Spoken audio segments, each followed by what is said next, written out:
हालांकि इस बीच एक बड़ा सवाल, सिन्हा सर, क्या एक्सपेक्ट कर सकता है ऐसे में ईरान अपने सहयोगियों से, जहां सवाल रूस को लेकर और चीन को लेकर? देखिए, समस्या मुस्लिम कंट्रीज में एक ही है।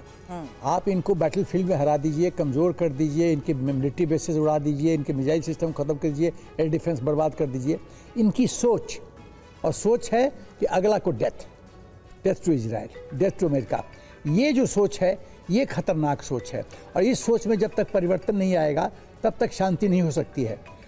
टेम्पररी पीस तो ये बाय कर लेंगे, क्योंकि अभी तो बहुत वीक पोजीशन में ईरान, लेकिन क्या सोच में परिवर्तन आएगा? नहीं, जब मौका मिलेगा फिर। इस वीक पोजीशन में ही उसका रूस से समर्थन मांगना बहुत मायने रखता है। इसीलिए तो ये जानना चाह रही हूँ कि रूस अगर उसको मदद करता है तो किस स्तर पर कर सकता है, किस लेवल तक कर सकता है? अंतर्राष्ट्रीय स्तर पे मेरी अपनी सोच है कि लोगों का कॉन्सेप्ट बहुत क्लियर है। एक पंजाबी में शब्द है सानू क्या, इसमें हमको क्या मिलेगा। तो जब हमको क्या मिलेगा, जब आप सेल्फिश अप्रोच लीजिएगा तो बाकी सब कुछ दरकिनार हो जाता है। रूस but I am sorry to बटन सिंह सर, क्या आप इस बात को अग्री करते हैं कि ईरान ने जिस तरीके से अपने प्रॉक्सीज को एग्रीवेट करते हुए इजराइल का घेराव किया, क्या यहां भी सिचुएशन आपको लगता है डे बाय डे और ज्यादा इग्नाइट होगी और कहीं ना कहीं रशिया ईरान को इस लेवल पर सपोर्ट कर दे कि वो सीधे अटैक तेल अवीव के साथ साथ, हाइफा के साथ साथ बाकी स्ट्रैटेजिकल पोजीशंस पर भी करे? सुरभि जी, देखिए, ईरान यूएन के पास तो गया है, लेकिन यूएन का परफॉर्मेंस जैसे हमने देखा है, चाहे वो यूक्रेन वॉर हो, रशिया वॉर हो, या इंडिया पाकिस्तानी कॉन्फ्लिक्ट जो आप सिंदूर है उसको में देख लीजिए, या जो इसी का इजराइल और गाजा में देख लीजिए, तो उसकी रिपोर्ट कार्ड में कुछ ज़्यादा नंबर हम दे नहीं सकते, ज़्यादा एक्सपेक्टेशन वहाँ से है नहीं। जहाँ तक आप बात कर रहे हैं रूस का सहयोग, रूस, ये जो हम अभी आज बात कर रहे हैं, न्यूक्लियर प्लांट्स, एनरिचमेंट इत्यादि, उनका मिलिट्री हार्डवेयर बहुत कई हद तक वो रूसी सप्लाई ही है। रूस वाले टेक्नीशियन ही वहाँ बैठे हैं, उन्हीं के साइंटिस्ट बैठ के ये बनवा रहे हैं उनसे, तो उनका सपोर्ट उनको डायरेक्टली एक तरह से है। हाँ, स्वयं वो खड़े होकर लड़ नहीं रहे हैं। तो जहाँ उनकी सबमरीन आप ले लीजिए या उनके ये न्यूक्लियर प्लांट्स ले लीजिए, तो तभी उन्होंने मेदवेदेव साहब ने बोला कि ये तो हम कंटिन्यू करेंगे, इफ़ रिक्वायर्ड हम देंगे। तो मेरे को लग रहा है कि ये अगर मामला सुलझ जाए, जो कि चांसेस बहुत कम हैं, अदरवाइज ये अगर बढ़ाने में किसी का भी इसमें मुझे फ़ायदा नज़र नहीं आ रहा है, क्योंकि तो यदि आप कह रहे हैं मसला सुलझ जाए, लेकिन चांसेस कब हैं, और बढ़ाने में आपको कुछ यहाँ पर किसी का फ़ायदा नजर आ नहीं रहा, तो फिर ये किधर जा रहा है? ये कॉन्फ्लिक्ट कहें, वॉर कहें, रविंद्र सचदेव, कौन सा एक लेवल है जहाँ पर जाकर लगेगा कि हाँ, अब इजराइल भी रुकेगा, जहाँ पर ईरान भी रुकेगा और अमेरिका भी रुकेगा? देखिए, बाकियों में आते हैं, पहले रशिया की बात कर लेते हैं। रशिया की जो सारी स्टेटमेंट जो रेफर करी जा रही हैं मीडिया में, हम भी यहाँ डिस्कस कर रहे हैं, वो स्टेटमेंट है दिमित्री मेदवेदेव की, जो कि रशिया की सिक्योरिटी काउंसिल के डिप्टी चेयरमैन है। By the way, prime minister president भी रह चुका है, पुतिन के साथ 5 साल है, 5 साल सबसे खास माने जाते हैं। मेदवेदेव बहुत ही हार्डलाइनर है, हर बार बहुत ही स्ट्रॉन्ग एंटी वेस्टर्न बातें करता है, और बहुत ही, ये भी कह सकते हैं, उल जलूल बातें भी करता है। ये तो कहता है कि यूक्रेन को, इसने कई बार बोला है, न्यूक्लियर चढ़ाओ, मारो मारो। तो मेदवेदेव की स्टेटमेंट पर मैं ऑनेस्टली छोटी बात बिल्कुल बिलीव नहीं करता। वो प्योर प्रोपेगेंडा अपने हिसाब से जो कह रहा है, वो रशिया की ना पॉलिसी है, ना रशिया कर पाएगा। मेदवेदेव एक कंप्लीट आउटलायर है, ठीक है। तो क्योंकि वो कह रहा है कि देश है, न्यूक्लियर आर्म्स दे देंगे, बिल्कुल कोई चांस ही नहीं उठता उसका। पर यस बात यह है कि ईरान की जो वेपनरी है बहुत मात्रा में 50 से 70% रशियन ओरिजिन की है। तो अगर जो भी वॉर हो रही है, ईरान को मिसाइल खत्म हो रहे हैं, जो रशियन इक्विपमेंट के थे उसको पीछे से मिसाइल चाहिए होंगे, रॉकेट लॉन्चर या जो भी चीज, और कुछ पोर्शन है थोड़ी जो चाइनीज ओरिजिन की है। तो यस, अपनी वेपन्स के लिए एमुनेशंस तो रशिया से उसे मिलेंगी, चाइना से मिलेंगी, पर रशिया से दिक्कत ये होगी, रशिया खुद यूक्रेन में फंसा पड़ा है, बट स्टिल वो पाइपलाइन है वेपन सप्लाई की, वेपन एमुनेशन सप्लाई की। क्योंकि विदेश मंत्री भी अब मॉस्को जा रहे हैं सर, उस लिहाज से देखना ये जरूरी है कि आज के हालात में उनके वहां जाने को देखते हुए क्या कोई वाकई मदद के भरोसे ईरान रह सकता है। और इस बीच एक खबर है, जहां इजराइल का ईरान पर एक बड़ा हमला हुआ है, और हमले के बाद दक्षिणी ईरान में बड़े धमाकों को लेकर इस वक्त एक खबर आ रही है। साथ ही सेंट्रल ईरान में भी आईडीएफ के अटैक को लेकर खबर है, आईआरजीसी के जवानों पर हमले। एक बार फिर से बता दें, लगातार हो रहे हमलों के बीच ये बड़ी खबर आ रही है, ईरान पर इजराइल के हमले जारी हैं। और ये देखिए, अब तस्वीर सामने आई है जहां हमले के बाद दक्षिणी ईरान में बड़े धमाके हुए हैं।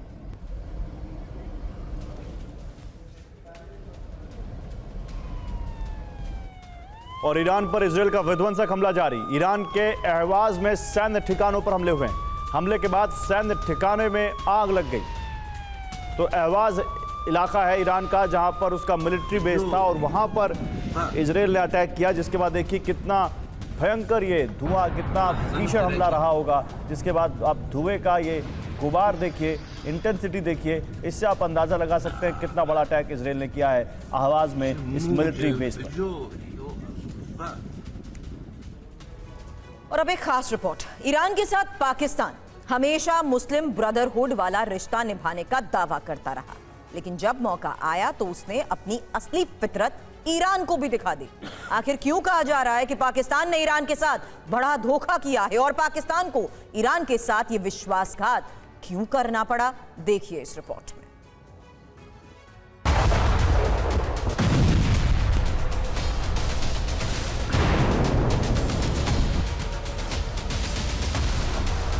तेल अवीव से लेकर तेहरान तक भीषण बारूदी वर्षा हो रही है। इसी बीच पाकिस्तान के फील्ड मार्शल आसिम मुनीर की ईरान के साथ कथित गद्दारी की खबरें सोशल मीडिया पर छाई हुई हैं। 13 जून को इजराइल ने न सिर्फ ईरान के परमाणु ठिकानों को तबाह किया, बल्कि हमले में ईरानी सेना के कई टॉप मिलिट्री कमांडर भी मारे गए। लेकिन ईरान को सबसे बड़ा झटका तब लगा जब उसके सबसे बड़े सैन्य अधिकारी मारे गए। नाम है ईरान की सेना के प्रमुख यानी chief of staff major general Mohammad Bagheri, जिन्हें ईरान की सैन्य व्यवस्था की रीढ़ माना जाता था। दरअसल सोशल मीडिया पर पाकिस्तान के field marshal general Asim Munir का कुछ दिन पहले ईरान दौरा वायरल हो गया है। यहां उन्होंने ईरानी सशस्त्र बलों के chief of staff general Mohammad Bagheri से भी मुलाकात की थी। लेकिन अब मोहम्मद बाघेरी की मौत के बाद पाकिस्तान के फील्ड मार्शल आसिम मुनीर और उनका दिया हुआ एक तोहफा चर्चा में आ गया है। खबरों की माने तो जनरल मुनीर ने जनरल बाघेरी को एक कलाई घड़ी भेंट की, जो कथित तौर पर जीपीएस बीकन से लैस थी। जीपीएस बीकन से लैस डिवाइसेस की खासियत होती है कि यह वास्तविक समय में लोकेशन डेटा भेज सकती हैं। आरोप लगाए जा रहे हैं कि इस घड़ी की वजह से संभावित रूप से जनरल बाघेरी की गतिविधियों पर निगरानी रखी जा सकी होगी, जिसके बाद बाघेरी को इजराइल ने टारगेट किया होगा। हालांकि अभी तक ये सिर्फ कयास है। इसे लेकर ना तो पाकिस्तान और ना ही ईरान की ओर से कोई आधिकारिक प्रतिक्रिया आई है। लेकिन इसी बीच आसिम मुनीर अमेरिका में ट्रंप से मिलने भी पहुंच गए। ऐसे में सवाल उठ रहे हैं कि क्या मुनीर ने ईरानी कमांडर्स के लोकेशन लीक किए? क्या पाकिस्तान अमेरिका के साथ मिल गया है? क्या पाकिस्तान ने ईरानी खेमा छोड़ दिया है? सवाल उठना लाजमी है, क्योंकि जिस तरीके से पाकिस्तान ईरान इजराइल जंग के बीच अमेरिका के कसीदे पढ़ रहा है, उससे पाकिस्तान की नीयत पर शक होना स्वाभाविक है।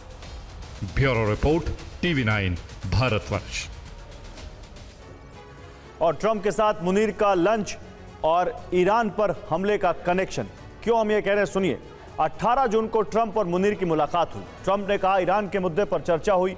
मुनीर के लंच के 4 दिन बाद यह हमला हो गया। पाकिस्तान की जरूरत क्यों है इस अमेरिका को?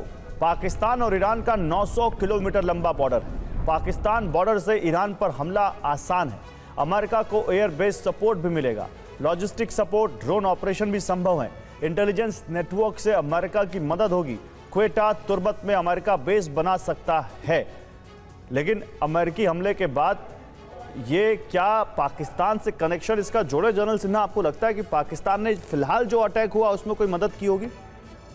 देखिए, ये तो डेफिनेट कहना बहुत मुश्किल है, लेकिन जिस तरह से जनरल मुनीर ने पूरी तरह से अपने आप को सरेंडर किया अमेरिका में जाके, और जो लंच खाया और उसका जब बिल प्रेजेंट किया मिस्टर ट्रंप ने, तो बिल का कॉस्ट बहुत ज़्यादा था, हाई था, कि आप मुझे पूरी तरह से सपोर्ट कर दो, एयर स्पेस दो, आपने एयर स्ट्रिप दो, लॉजिस्टिक सपोर्ट दो और इंटेलिजेंस शेयरिंग करो। ईरान को आपसे बेटर कौन जानता है, पूरे उसके बारे में इंफॉर्मेशन दो। लेकिन कहाँ तक ये मुनीर का वादा ये ग्राउंड पे परिणत होगा, ये कहना मुश्किल है, क्योंकि मुनीर के खिलाफ पाकिस्तान के अंदर विद्रोह हो रहा है। असेंबली में भी प्रश्न उठ रहा है।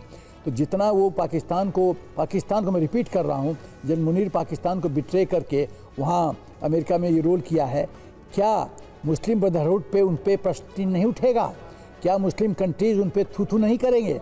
ये सब प्रश्न उठता है। इस क्रिटिसिज्म के मद्देनजर रखते हुए क्या मुनीर अपने वादे को पूरा कर पाएंगे? तो कई प्रश्न हैं। लेकिन यदि आदमी डिसाइड कर ही लेता है कि हमने करना है, तो आर्मी चीफ तो पाकिस्तान का बहुत पावरफुल व्यक्ति है, वो कर सकता है। लेकिन इसमें एक और महत्वपूर्ण बिंदु मैं कहना चाहता हूँ, क्या पाकिस्तान आर्मी के कोर कमांडर्स हुआ the actual power centre in Pakistan army, क्या वो मुनीर की भाषा बात करेंगे? यदि कोर कमांडर नहीं करेंगे तो मुनीर कुछ भी प्रॉमिस कर दे वो ग्राउंड पे एक्यूट नहीं कर सकता है, क्योंकि active troops core commander command करते हैं, चीफ ऑफ आर्मी स्टाफ नहीं करता। ठीक बात है। इसी बीच देखिए, अमेरिकी हमले के बाद रूस जा रहे ईरानी विदेश मंत्री, कल सुबह पुतिन से मिलेंगे ईरानी विदेश मंत्री, ये भी जानकारी सामने आ रही है। पुतिन से इस पर गंभीर सलाह लेंगे, यह आरागची ने कहा है। अमेरिकी सपोर्ट से डर्टी जॉब कर रहा था इजराइल, ये भी कहा ईरानी विदेश मंत्री ने। तो आरागची जो है अमेरिका के हमले के बाद रूस जा रहे हैं। रविंद्र, आपको क्या लगता है कि क्या रूस जाकर क्या हेल्प सीख कर सकते हैं आरागची? क्या एक्टिव मिलिट्री असिस्टेंस कुछ मिलेगी, या जिस तरह से रूस यूक्रेन की वॉर में ईरान ने खूब सारी ड्रोन और मिसाइलें रूस को दी है, तो क्या रूस के लिए अब ये कर्ज दोस्ती का जो फर्ज है वो अदा करने का या कर्ज चुकाने का समय आ गया है? Definitely so. देखिए, रशिया अब रहा नहीं पर एक सुपर पावर था और अभी भी बहुत अहम रोल प्ले करता है दुनिया में। इरानियन फॉरेन मिनिस्टर का जाना, कुछ ना कुछ स्ट्रेटेजिक डिस्कशंस होंगी। ऑब्वियसली जैसे आप बात कर रहे थे, अभी हो रही थी कि जो इरानियन वेपन्स हैं उनकी एमुनेशंस की जो रीस्टॉकिंग है, कम से कम उन्हें रशिया से वो जो चाहिए रीसप्लाई बनी रहे, एक तो वो मुद्दा होगा। इसके अलावा और क्या मुद्दा हो सकते हैं, वी कैन इमेजिन क्या जियोपॉलिटिकल डिस्कस करेंगे। पर पॉइंट इज, आज की दुनिया में रशिया की पॉलिटिकल वॉइस, डिप्लोमेटिक वॉइस बहुत कम मैटर करती है अनफॉर्चुनेटली, बट फिर भी ये एक बड़ा सिग्नल है। Secondly, coming to Munir quickly, देखिए मुनीर को ट्रंप से जो पहली बात, मुनीर ज्योग्राफी कार्ड खेल रहे हैं, जैसे अफगानिस्तान के साथ खेला कि भाई हमारा बॉर्डर है इधर बलूचिस्तान में। मुनीर और पाकिस्तान का एक्सेस ट्रंप और इजराइल को मदद करेगा ईरान के अंदर सत्ता पलट, तख्ता पलट करने में। इन्हें अपनी फोर्सेस नहीं भेजनी आर्मी, अमेरिका तो अपने ट्रूप्स उतारेगा नहीं, इन्हें अपने स्पेशल एजेंट्स और मोसाद के एजेंट्स भेजने हैं ईरान के साउथ बलूचिस्तान में। याद रखिए, ईरान का साउथ बलूचिस्तान में भी ऑटोनॉमी इंसर्जेंसी चल रही है सेंट्रल सरकार के खिलाफ। तो इस बॉर्डर द्वारा चुपचाप बिना बताए, यस ओपनली ना होगा, पब्लिकली नहीं होगा, साइड में कर लेंगे, ये यहां से जाए, लॉजिस्टिक्स जाए, ताकि ईरान के अंदर वेपन्स, ग्रेनेड लॉन्चर्स इत्यादि, रॉकेट लॉन्चर्स, इस तरह के भेजे जाएं वेपन्स, सो दैट ईरान के अंदर जो इंसर्जेंसी है जी वो बढ़े और उसके लिए असला और माल हो और एजेंट्स जाएं। तो अव्वल जो अमेरिका को यूज करना है पाकिस्तान को, एक वो एंगल है। चेंज ऑफ रेजिम के तहत ये आप कह रहे हैं कि अमेरिका पाकिस्तान को यूज करने की कोशिश, ऑप्शन रखा है कि अगर जरूरत पड़ी तो ये हमारे पास रास्ता है। राइट, ठीक है सर। लेकिन एक खबर है, और ये ईरान के विदेश मंत्री आरागची का बयान, जहां खमेनेई पर हमला तो अंजाम बुरा और ट्रंप ने विश्वासघात किया है। ट्रंप ने अपराधी इजराइल का साथ दिया है।